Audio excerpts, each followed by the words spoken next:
Alrighty, hi everyone. Welcome to a special event today called Landing a Job and Working in Startups. It's great to have you all here today, and we're very excited to chat about how you can get a job in a startup, what it's like when you're in one, and how to make the most of it. On behalf of Monash Entrepreneurship Portfolio, we're delighted to host you all here. Some of you are on the virtual Monash campus in Zoom, and others are in real life room at our watch party just next door, which is super cool too. There are a few people here who may not be familiar with who we are in the Entrepreneurship Portfolio. So before we crack into today's discussion, I'll give you a really quick overview of who we are. So at Monash Entrepreneurship, we deliver undergrad and graduate elective and core course units that relate to entrepreneurship and innovation. Our units are designed and delivered by industry professionals, so that's real entrepreneurs. It's our mission in the portfolio to build capabilities in amazing young people like you all here today, so that you can go on and confidently build your own business or drive innovation in an existing business. So if you're a Monash student or just someone who's interested in this space and would like to be part of our online community or hear more about us, I'd love to meet you. Just check out the links that I'm going to pop in the chat here, or feel free to send me a direct message and we can grab a coffee or jump on a Zoom. So before I hand over to Maria, who is moderating this discussion today, just a few really quick housekeeping items to cover. So this session is recorded. If you have an issue with this, just send me a message and let me know. We'll have some time at the end of the panel discussion for a Q&A. And I will be asking Maria and Camilla and Samira your questions. So make sure you pop those in the Q&A box. We had a number that came through before the event, so I'm really excited to ask some of them on your behalf as well. And lastly, and most importantly, I would like to do a quick acknowledgement of country before we get started. So in the spirit of reconciliation, the Monash Entrepreneurship Portfolio acknowledges the traditional custodians of the country throughout Australia and their connections to land, sea and community. We pay our respects to their elders, past and present, and extend that respect to all Aboriginal and Torres Strait Islander peoples today. Now, over to you, Maria. Maria is the Marketing and Comms Manager at Startup Bootcamp Australia. She was a Student Rep Committee member in our Entrepreneurship SRC last year, and she's an all-round amazing person, and I'm really excited to have her moderate today's discussion. Over to you. Hi everyone, thanks Anna. Welcome to this afternoon's webinar. Thank you so much for joining. So we're here to talk about what it's like working in startups and how you can land a job in this space. Anna has already done a great job to introduce me, but I'll give you a bit more background about who I am. So I've got quite a unique story in that in high school, I was quite set on this path heading towards medicine. I started my biomed undergrad and my career was pretty much set from there. But I could always feel that I wanted more. I didn't want to just be a cog in the machine. I wanted to make a big, big impact and I wanted to personally drive change. So I started looking for something else. And that's when, after a lot of trial and error, I landed in tech and actually more importantly in startups. The more involved I got and the more I learned about this space, I just understood how much change actually happens here. And it's a space that has really great power and freedom to create a lasting impact. And startups aren't just about building a business and making money. It's about having the mindset to drive and create change in the world in a really meaningful way. And it's about individuals taking the leap of faith to fix a really complicated and usually overlooked problem and do something really differently. So over time, as one individual's passion and ideas grow, they really have the potential to be large enough to make a global lasting impact. So that's what we're here to get you guys all involved in. Could it be you? How can you get started? That's what we're here to tell you about. So we're joined today by two really successful and amazing change makers in this space that have a wealth of knowledge about how to get started in entrepreneurship and what it's like working in startup. Plus, they've both had a really big impact on my personal startup journey. So we're here to hopefully inspire you to start a career in entrepreneurship and share our unique stories of how we got involved in this space. I'll put it over to Camilla and Samira to introduce themselves. So Camilla, would you like to go first and give us a bit of background about who you are? I'll go in. That was a nice intro. Thank you, Maria. Always love hearing your story. And it's always, I've said to you many times, it's such an important one to share with other students about how you got into it and why and the different avenues that are there. So yeah, I'm Camilla. I'm the country manager for Give A Grad A Go.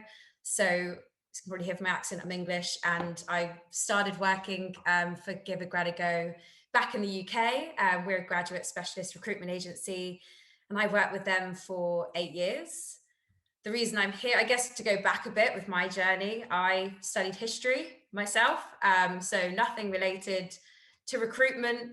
I really just wanted to go study because I loved history, and I wanted to just keep developing skills that I thought could transfer into business. I had no idea what I wanted to do, to be honest. I had no idea what I wanted to do when I finished my degree. All through my childhood, I wanted to sing. So when I realized that that wasn't going to happen, I was like, what do I do now? So I got myself an administrative job after university just to get office-based skills. It was super corporate at an energy company. I had like no idea why I was there, but I was just doing the work to just get those skills going. And then after I did the year where I was like, right, I need to get that year experience, then someone tipped me off about a graduate recruitment company called Give A Grad A Go. Have a chat with them, see what you want to do. So I did. And then the rest is history. I basically walked into Give A Grad A Go. And at that stage, there were 4 people all sat around a desk, it was lots of like energy, and everyone was really curious and wanting to find out more about me. And I saw it as an opportunity to really see how businesses operate and what companies and roles are out there for grads. And I really fell in love with helping grads find the job that they'll love. And I guess the reason I'm here talking to you about startups is because a lot of the companies that we have helped are in the startup space. They are looking for junior talent, and they don't necessarily have the internal like infrastructure talent teams to be able to go out and find the right people. So we connect the dots there.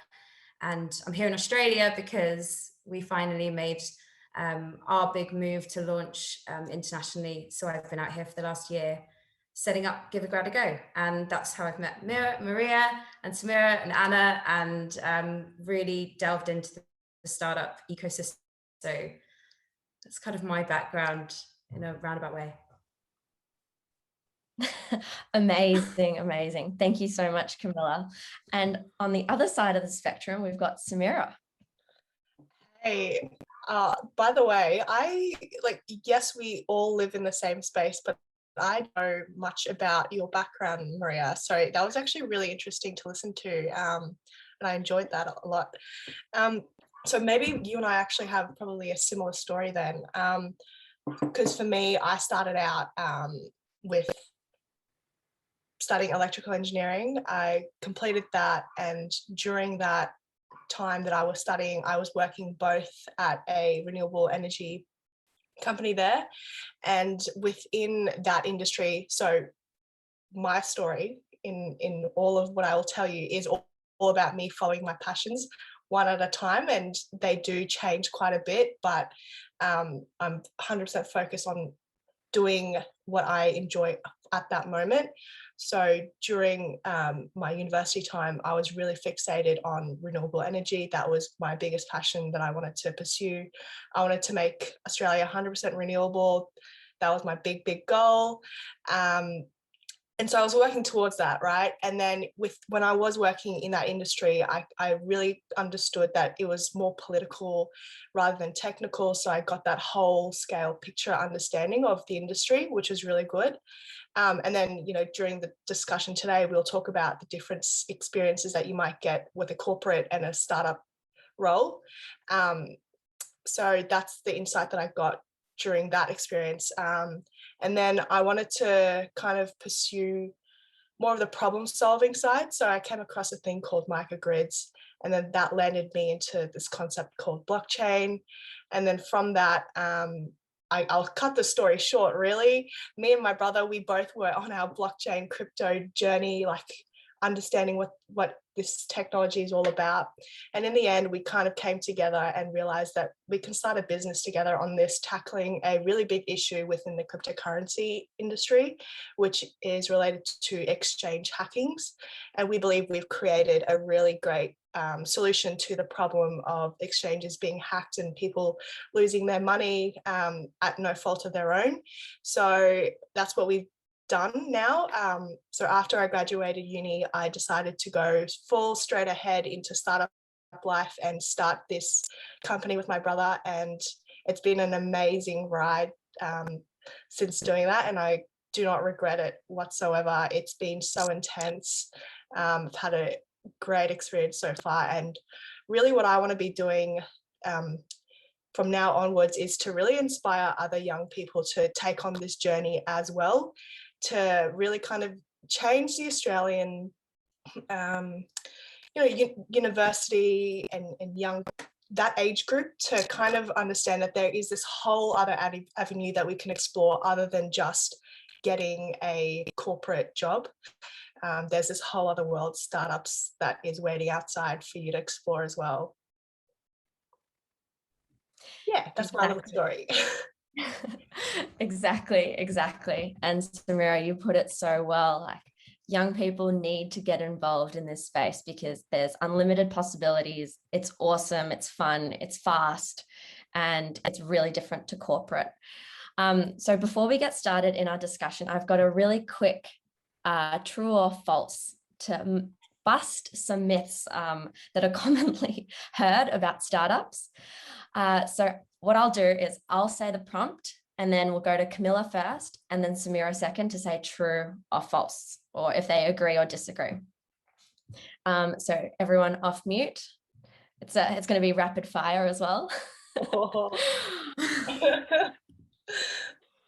All right, so here we go. As an employee in startup, you work overtime all the time. You have no work-life balance. False. Nice. All startups are going to be the next Google and Apple. False. No startup is ever going to reach any success because they're just too small. False. Startups have the potential to be truly great and change the world in meaningful ways if done right. True. Startups are geeky and only for nerds. False. But kinda.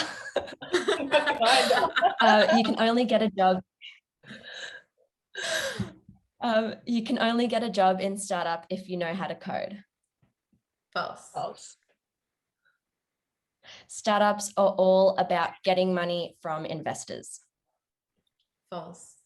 But like, what 50%, stage? 50% false.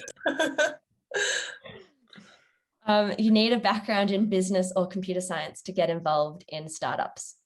False. Well, none of us here have any of those backgrounds, so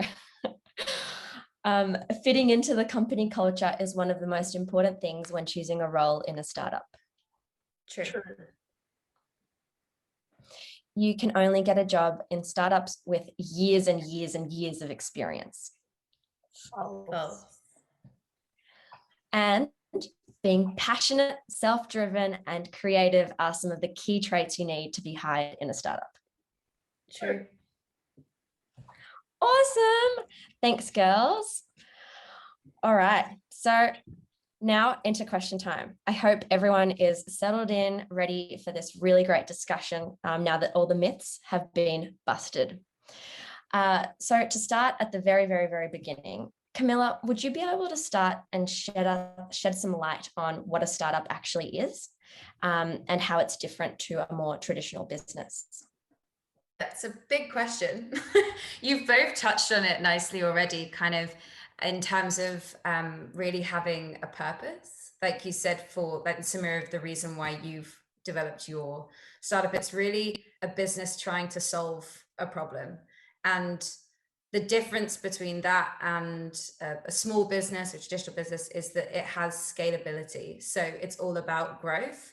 It's different from, you know, a small local shop business to a company that's really disrupting its industry. And generally it tends to be within the tech space, because thankfully using technology, we can make these huge changes that are really aiming for life-changing work, really, in terms of what's happening.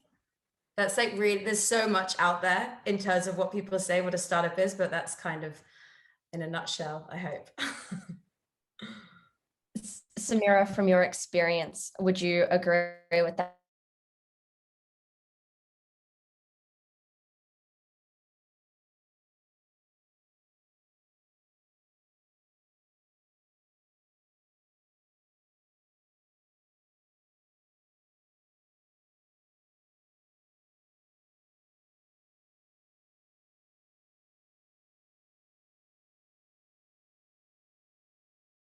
Do, and so you really achieve the scalability through a business model that is agile and less restricted as other businesses. So yeah, you get exposed to that kind of fast-paced movement, really. It's very fast, it's very exciting, and it's really awesome being in this space. And pretty much anyone can get involved. So can you give us, Camilla, back to you, a little bit of a rundown of the different skills and the different skill sets that someone can have to get involved in a startup? And what does the startup ecosystem look like, really briefly, for someone who's completely new?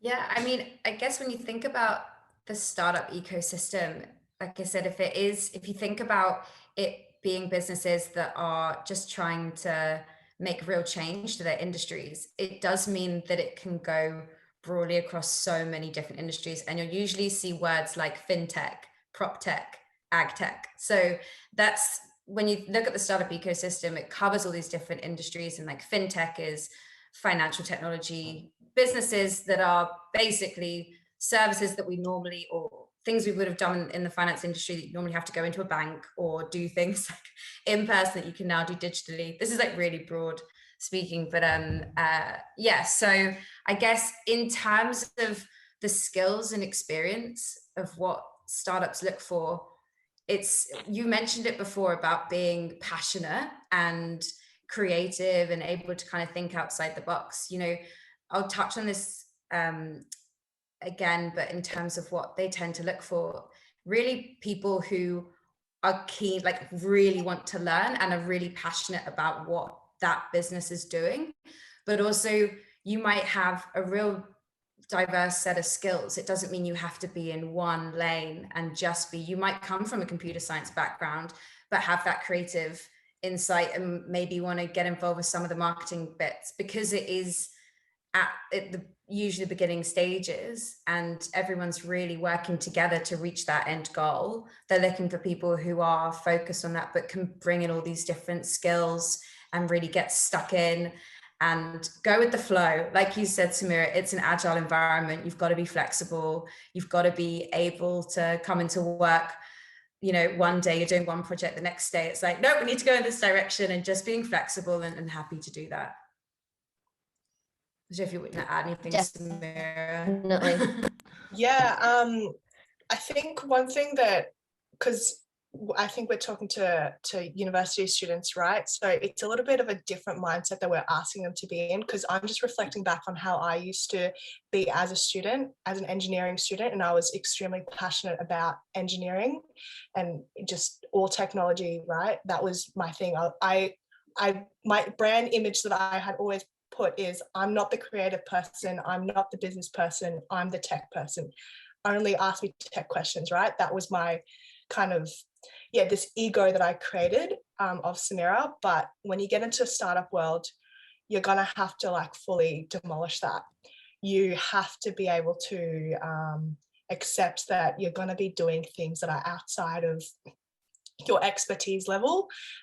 So yeah, like so for example, I'll talk about one of our employees that we had. So he started out as just a front end developer, but because we didn't have much staff, it was literally me, him, and my older brother. It was just us three. So we were getting him to do just these random bits and pieces and bobs. But, you know, now 2 years on, he's a full stack web developer with a bunch of other expertise in a range of areas. So for him, it was a great learning experience for him like that. And then for us, it was amazing to have somebody that was so willing to do any kinds of tasks.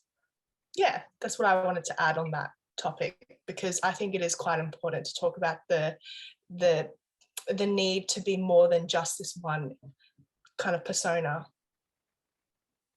Yeah, you need to have a drive to learn all the different skills, to be part of the different areas in a startup, because usually wearing like 10 different hats. I know from my experience, I was wearing 4 different hats. There was the business development, there was marketing, I was also a communications girl, social media, and every day I was like, while they're all really interlinked, they're quite different jobs in a large corporate organization, but in a startup, you just pretty much get to do everything, trial and error, learn here, learn that.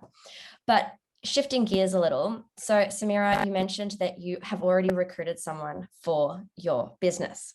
How did you go about that? We want to try and help our audience here as much as we possibly can to get them involved in startups. So as an employer, what did you do? Where did you go looking to find this first employee for your business? So the first employee, I think, is a little bit of a strange journey.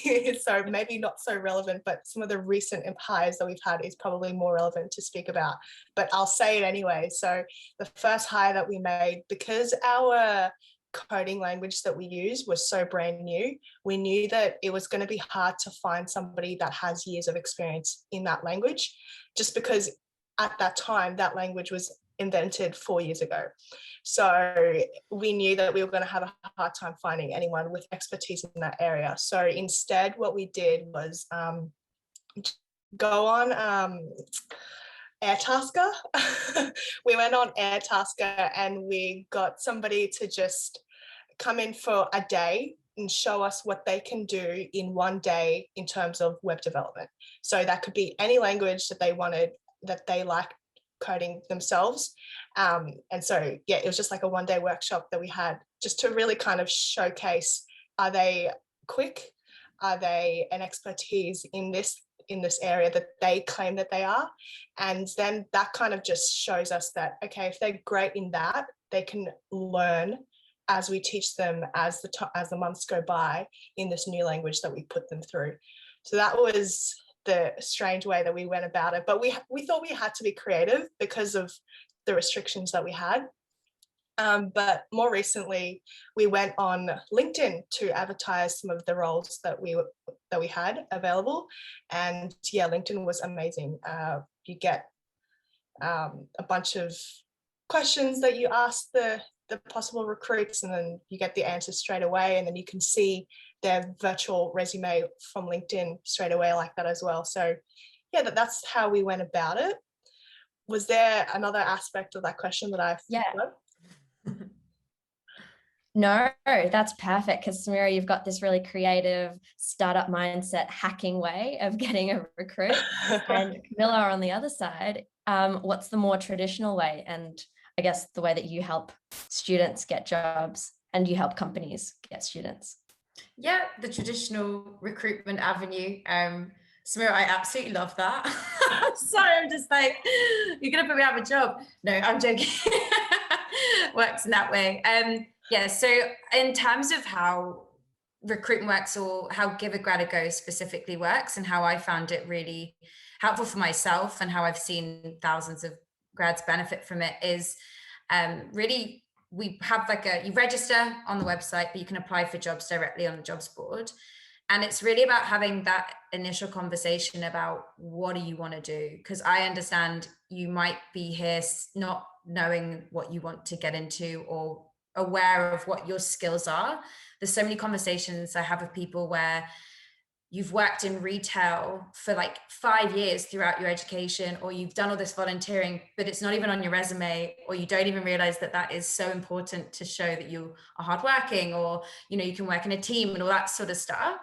So that's just the sort of initial conversations that we have. And then because Give A Grad A Go isn't role or sector specific, we can look at different options, and you can really review different kind of avenues to go down and then apply for the job. And you know, if you do apply for a job that you really love and you get shortlisted and they want to interview you, then we'll make sure that you know what you're doing for the interview, prepare and research, and all the way through to it might be your first time receiving a job offer, and we help you with that as well, negotiating, understanding what contracts mean, all that sort of fun stuff. So yeah, I guess answer your question, you can definitely work with recruitment agencies to find a job. You can also, like Samira said, use LinkedIn, which is amazing, and not just to apply for jobs, but to connect with people and get involved in the startup community. There's so many amazing startup hubs to follow, like Stone and Chalk, Launch Vic, Startup Vic. They all have loads of companies within that who all are going to be looking for talent. So just getting involved in that way. Yeah, that's really great. Great insight. Everyone remember all these job boards, Launch Vic, Startup Vic, everything. It's all there. So to give you a bit of background, my first job that I got was through Camilla, actually. And I was following everyone, doing everything, had startup experience because I had my own startup, even though I came from a completely different background. And it was just so difficult going on LinkedIn for me individually, because there was just so many jobs available. And it's great because I applied for jobs on LinkedIn, wasn't successful, but I also applied with Camilla. And it was just such a great experience because I formed a relationship with someone who knew exactly what the startup world looked like. And she introduced me, basically. So it was a really great experience to work with Camilla as well, and to go through something like, if you wanted to go through something like that, is really, really, really beneficial. So as we all mentioned, I'm gonna shift gears again, and we're gonna go and talk a little bit about networking. So it's super important for any student to start building relationships with people that have an influence and have a network in the startup community. So how can someone go about that? How can someone, so for you, Samira, how can someone reach out to you and you'll actually give them the time of day and maybe look at what they have to say and have a chat with them? What can they do? Yeah, to be honest, recently I've been getting a lot of these kinds of things pop up, and the ones that I really pay attention to, and like you say, give the time of day, are the ones that really kind of express that passion that they have that's intrinsic for their own journey, even outside of what Elbaite and my company is doing, because that's really what I think startups are looking for, is somebody that's an expert in their own area, and then they can kind of join the team like that. Because, you know, as a founder, you're not going to be an expert in all of the areas, so you actually leverage on other people bringing their own passions into the company, and you're able to do that. So I've been getting reached out via LinkedIn a lot these days, and these are students that are going, hey, you know, I'm really interested in crypto, but they're kind of great in saying that, you know, not looking for a paid position, just looking for that 1 month of experience in this specific area. So they were saying, you know, marketing for a crypto exchange or the legals involved in a crypto exchange. They just wanted to get that exposure in what a crypto exchange does. And so when they reach out like that, I do kind of give them the tips on what time we're available to bring in somebody in. So yeah, that's for me like the easiest way, LinkedIn, to be honest. Like I could say email, but I don't really publicly, and also think that other founders, you're not going to publicly put your email out there, so it's not going to be the most easily accessible way. But yeah, LinkedIn, I'm so available. And you know, when Melbourne was alive, there's all of those in-person events that we would always attend.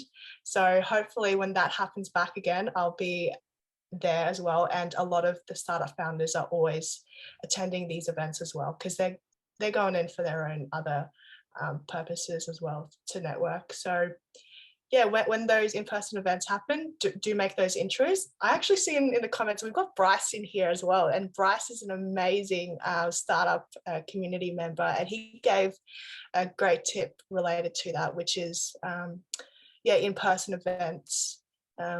Yeah, so I would agree.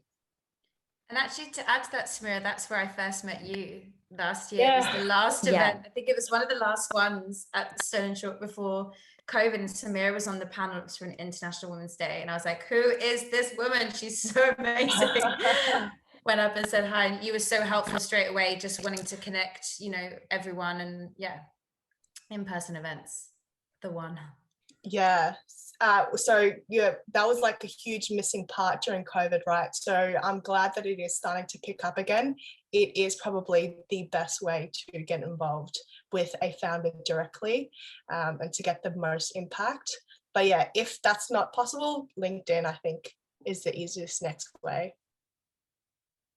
So we've got time for probably one more discussion point around what it's like working in a startup. Now we've all figured out, both the girls have given us great tips on how to get involved, how to network, what to do. And now, what is it like actually working in a startup? So Camilla, I'll go to you. What most attracts a new student or a graduate to a startup in the first place? And what are some of the challenges that maybe they should look out for? Yeah, good question. So definitely one of the most, I'd say, enticing factors of working in a startup that when I explain a bit more about the business and what you can expect in the role, is the opportunity for progression. It is very real, and sometimes in hand, that can sometimes be a bit overwhelming and not right for everyone.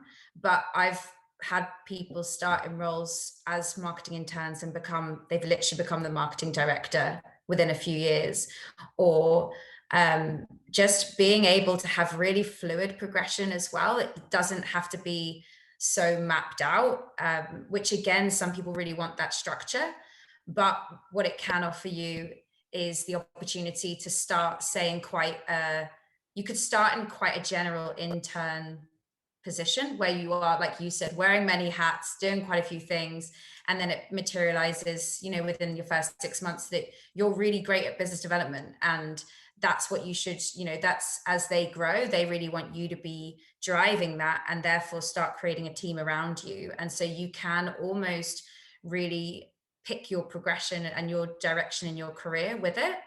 And again, like, another great benefit is you can have the opportunity to like Samira said, get involved in so many different things, which again could be quite a lot, but also that's amazing, like to have a full stack developer who is already got all these other projects they've been involved with. Like, that's awesome.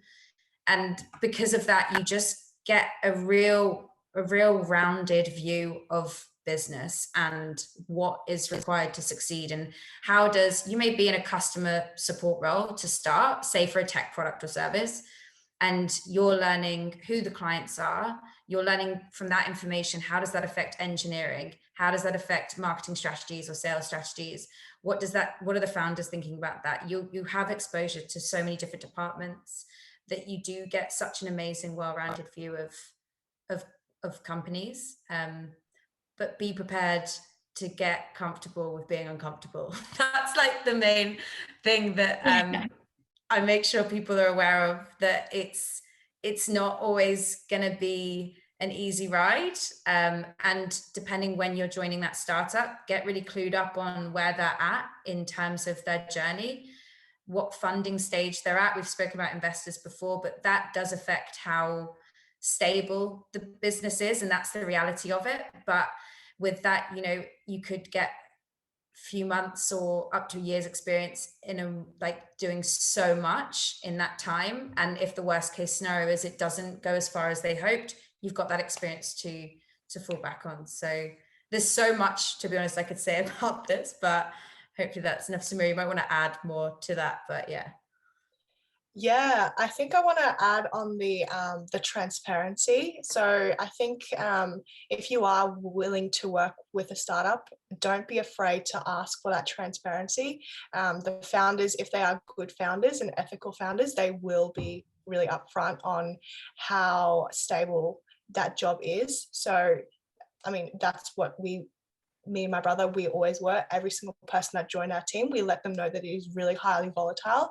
We are in this funding raise, that blah, blah, blah, you know, and we're expecting a big chunk at this point of time. So maybe after that, if we don't succeed in that milestone, then things will get difficult. But we always make sure to involve our employees during any time of uncertainty.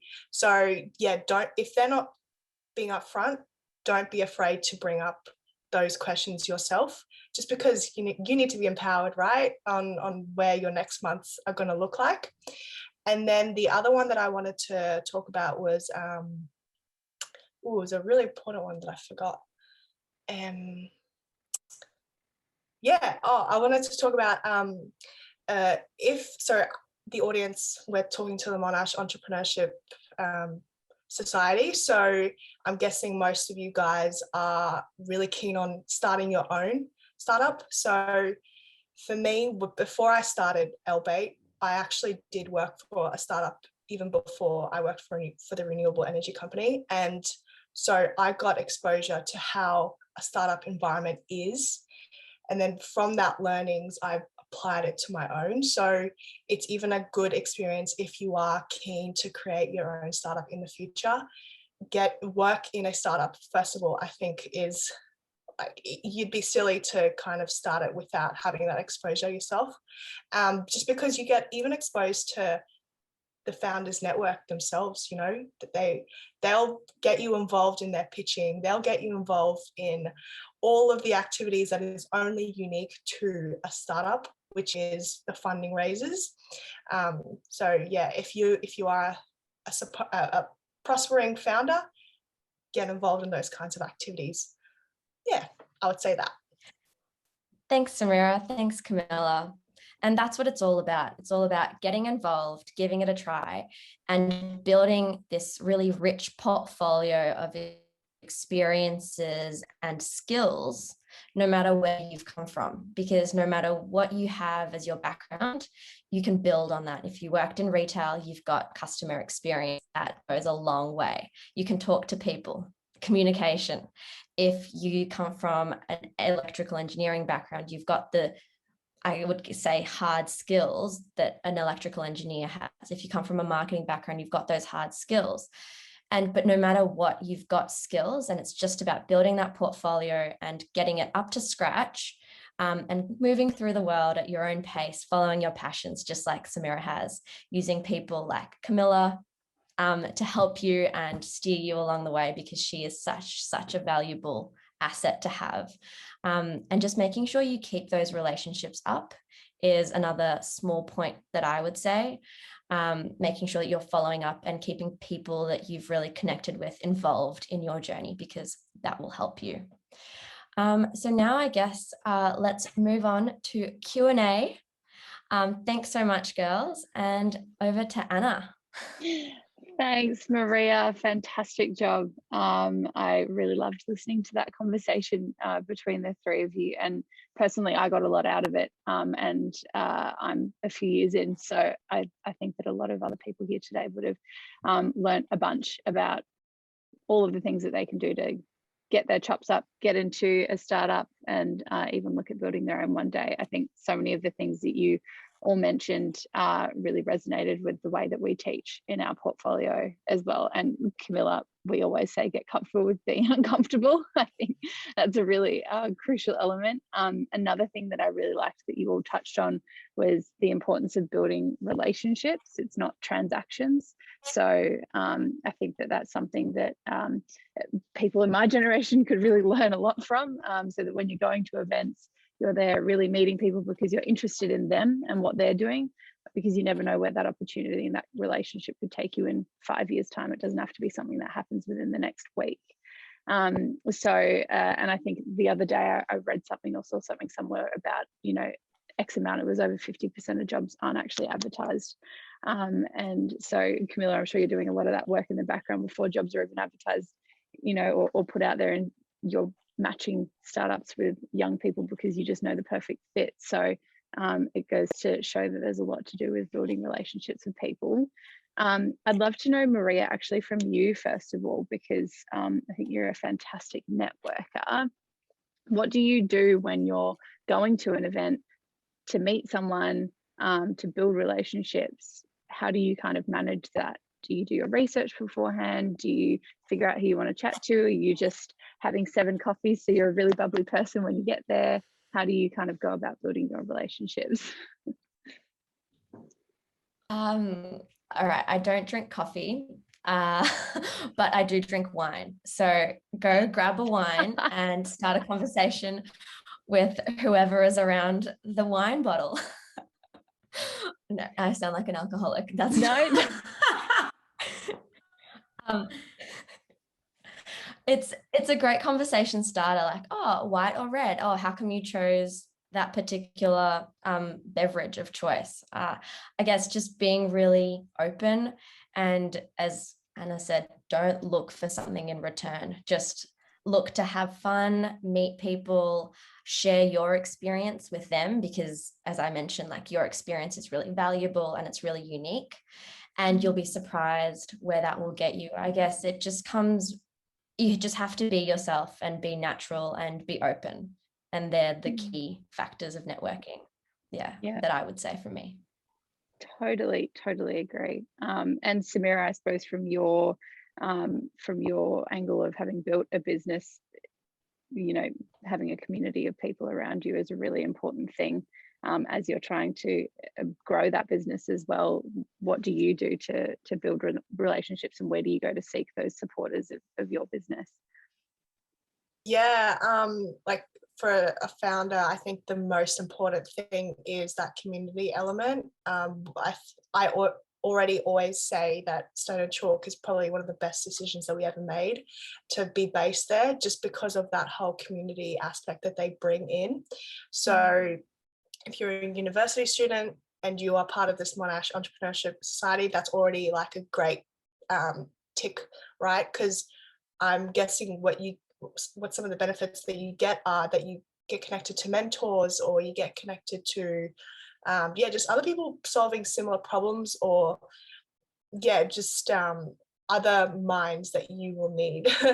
So for us, community was huge, because there was just this big problem that needed so many different layers of expertise, and we just needed the people to be talking to, right? And so Stone and Chalk did that for us. They gave us the mentor that we needed at that time that we needed. So for example, when we were having our legal issues, they provided us with legal people to connect with, or banking people, or just every single aspect of the business.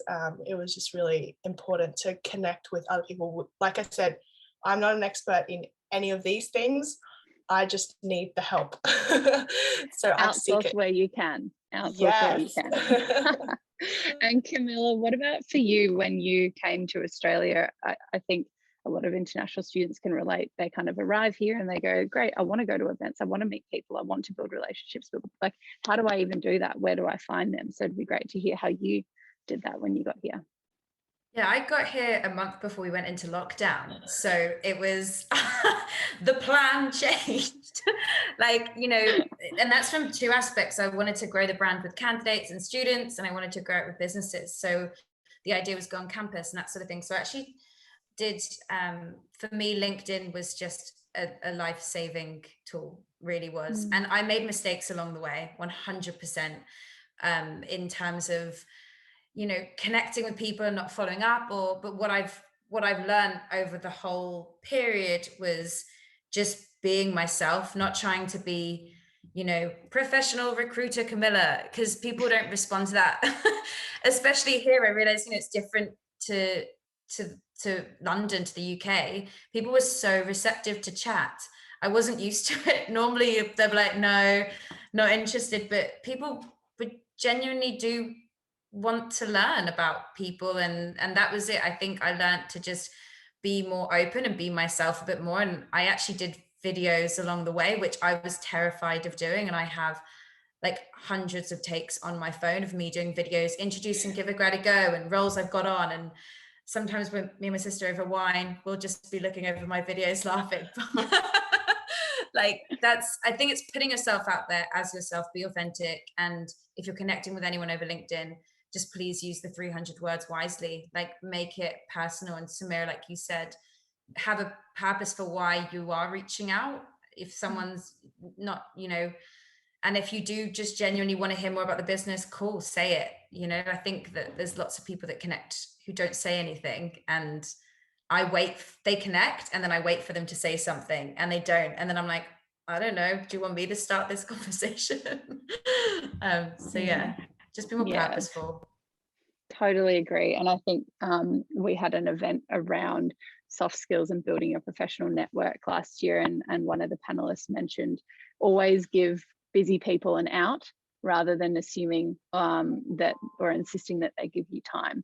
And actually, I think more often than not, if someone messages you and they say, hey, I'd love to, you know, grab a coffee for 5 minutes or jump on a Zoom and hear more about what you do, or, you know, tell you about something, an idea that I've had, no worries if you're busy. I think respecting people's time rather than assuming that, you know, because you've connected, they should be there for you. And that's a relationship is something that I've really found crucial when I'm connecting with people on LinkedIn. But I think the beauty of last year and the silver lining is that all of the barriers to connecting with people in other time zones and in other countries came away, because LinkedIn was really the only way that you could build relationships in the absence of in real life events. So there's a lot of opportunities there for all of our students here today to build that global network a heck of a lot faster than I think a lot of other people have been able to do. Camilla, I wanted to ask you, and we had a lot of questions come through before the event started around what are some tips for CVs and how they can prepare a CV to stand out against other people and other candidates that are going for the same job that have the same kind of skills. And I've wondered if you wanted to share any. Yeah, this is like one of the hottest topics. Always. Which is so fair, because it's for some, and it is changing. I think with some application processes, they're trying to step away from the resume, like just having questions first and removing that, I guess, a bias. But my top tips, and this is across the board for any applications, is just being specific and really showing all of your experience, but in a concise way. Don't go longer than 2 pages if possible, if you are, you know, early on in your career. But having just like a personal profile at the top, just like 3 short, sharp sentences that just says, these are my relevant skills. I really want to get into the startup space, or I'm really excited about what you're doing.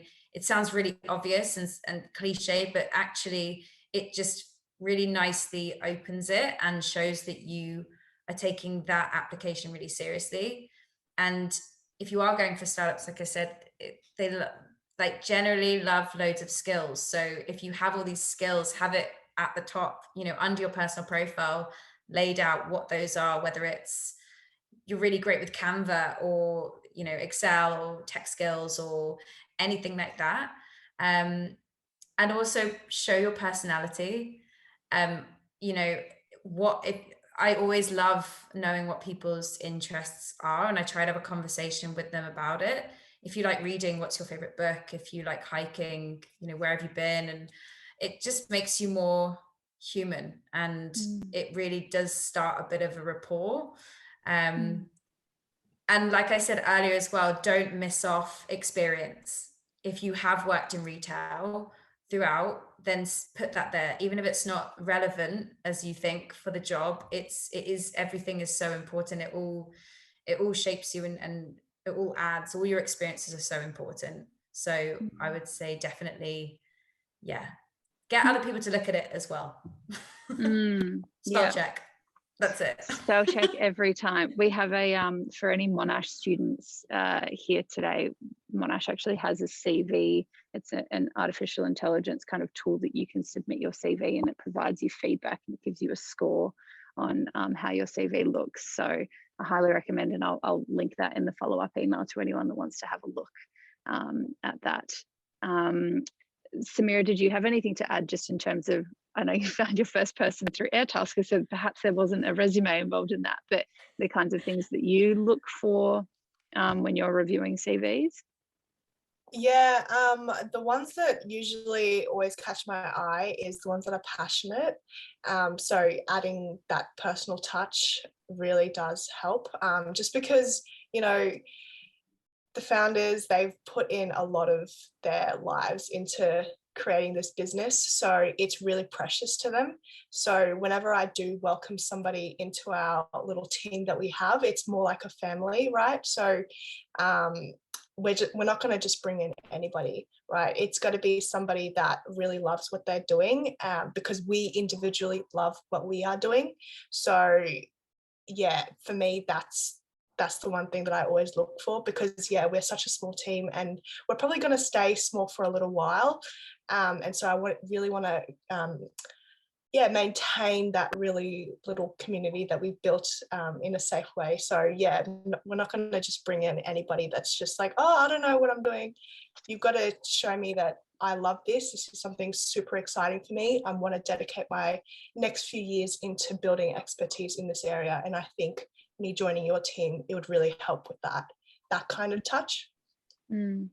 Totally agree. And I think it just goes to show that you don't ever want to be that person that's just clicking and applying and submitting the same CV to everyone, because it's really obvious, and it is worth spending time on each individual application. Far better that you do less at a higher quality than 300, because you just won't make the cut. And that also touching on kind of small teams and culture, and how you protect that when you're small. I'd love to get Maria, your kind of take on how you found choosing, you know, the right culture and you know, particularly with your new job when you were interviewing, kind of thinking, and I always say, you know, when I'm talking to friends and stuff, when they're looking at a job, particularly going into a startup, you fitting into their culture is just as important as them fitting you in, because it's a big decision. So what were the things that you kind of looked out for?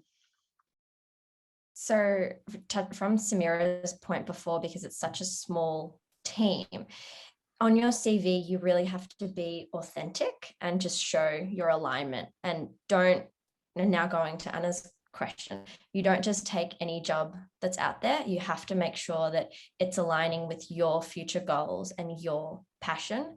So my personal experience is like, I know that I want to be doing my own startup in a couple of years. I want to get the experience. I want to get the knowledge, and the knowledge that I was lacking at the moment was being around a lot of startups. So I knew that at Startup Bootcamp, I would get to be around a lot of startups. And that's why I chose that particular space to transfer into.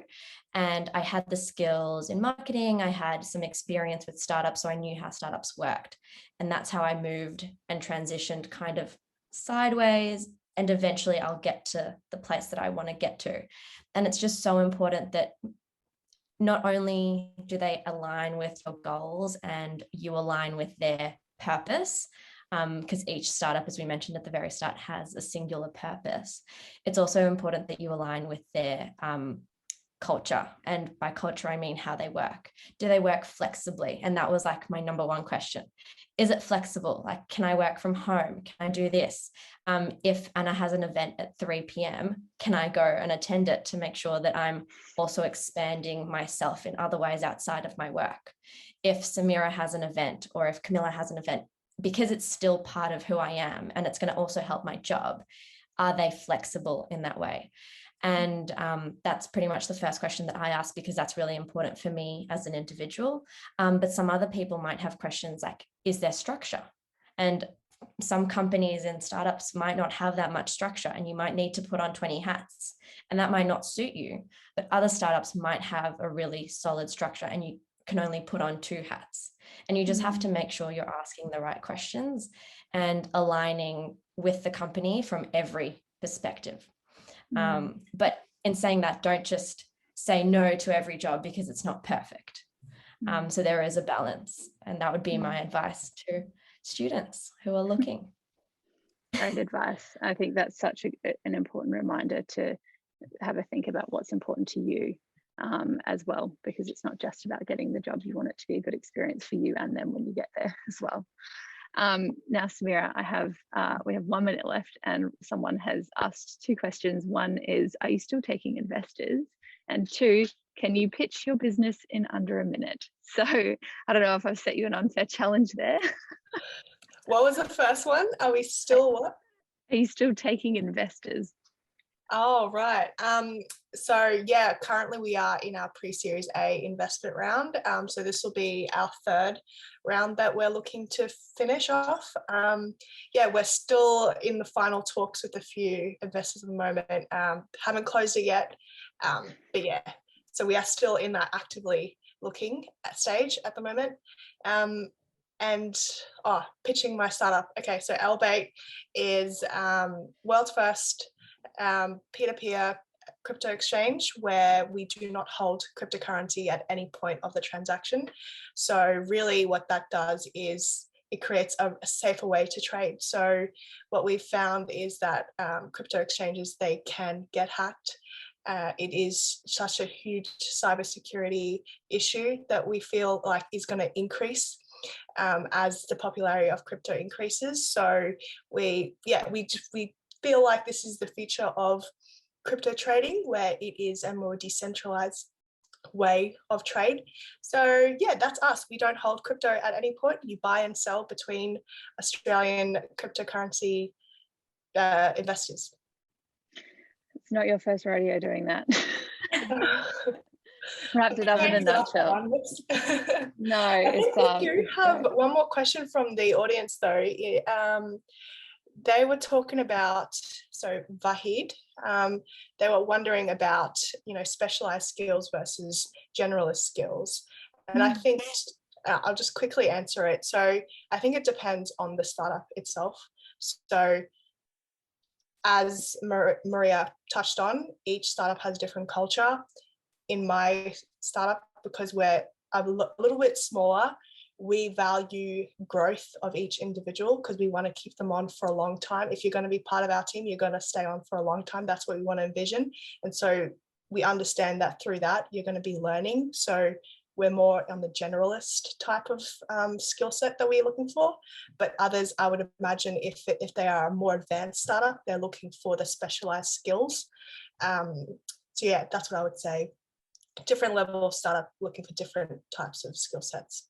Camilla, did you have anything to add to that?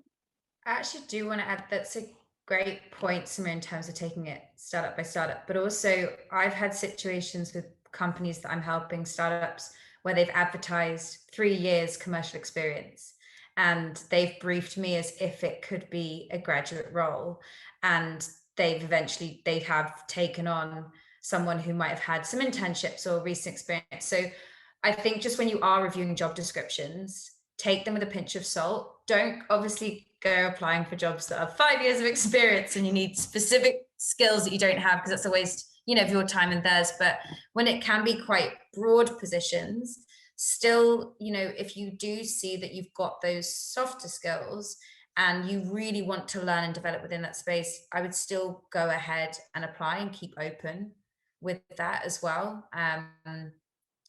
So just have a bit of an open mind and seek advice. If you see a job, for example, on a jobs board, and you just aren't sure if you're quite right for it or whatever, like give us a call and just say, I've applied for this, I want to know if I'm actually suitable. And also that puts you to the top of the applications as well. I love these hacks. Great hacks. Yeah. Amazing. Well, I think thank you for letting us go a few minutes over and covering off that last question. And in closing, how can people get in touch with you, Camilla, Samira, Maria? What's the best way? I can share your details in a follow-up email, but in the meantime. For me personally, if you're LinkedIn, that's the best way.